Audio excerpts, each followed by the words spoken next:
அப்பதான் எங்களுடைய பொதுச் செயலாளர் கேட்டாரு, அரசுக்கு உயர்கல்வின்னு ஒன்று இருக்குது, அரசாங்கம் ஒன்று இருக்கிறது, அரசாங்க நிதியில ஏன் நீ திறக்கல? நாங்க 69 கலைக்கல்லூரிகளை திறந்த அரசு அம்மாவுடைய அரசு, எடப்பாடியோட அரசு. 11 மருத்துவக் கல்லூரிகளை அரசாங்கத்திடம் திறந்த அரசு அம்மாவுடைய அரசு, எடப்பாடியோட அரசு. 7 சட்டக்கல்லூரி இங்க 120 கோடி ரூபாய் அரசாங்க நிதியிலிருந்து திறக்கப்பட்டது. ஒன்னா மாறி கோயில் காசுல கைய வச்சு திறக்கல. ஆளுமை மிக்க தலைவர் எங்களுடைய தலைவர் எடப்பாடியார்.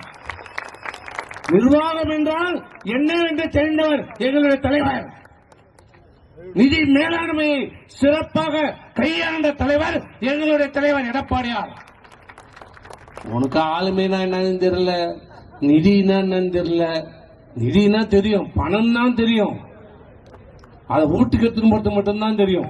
குடும்பத்தில் எல்லா பேருக்கும் நிதி இருக்கும், பேர்ல கூட நிதி தான். ஆனா நாட்டு மக்களுக்கு எதுவும் இல்லை. இன்னைக்கு பெருமையா சொல்றார், முன்னாள் அமைச்சர் சொல்லியிருக்கிறார், நாங்கள் 50 கல்லூரி தந்தோம். தயவு செய்து இந்த பொய் பித்தலாட்டம் தயவு செய்து சொல்லாதீங்க. 50 கல்லூரி எந்தெந்த ஊர்ல சொல்லுங்க பாப்போம்.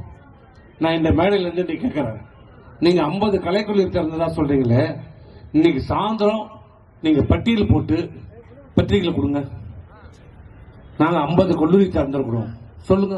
எந்தெந்த ஊர்ல எங்கெங்க அரசு நிதியில திறந்தீங்களா, அறநிலையத்தில் திறந்ததா கூட இருக்கட்டும், 50 கல்லூரி பேரை சொல்லு பாப்போம்.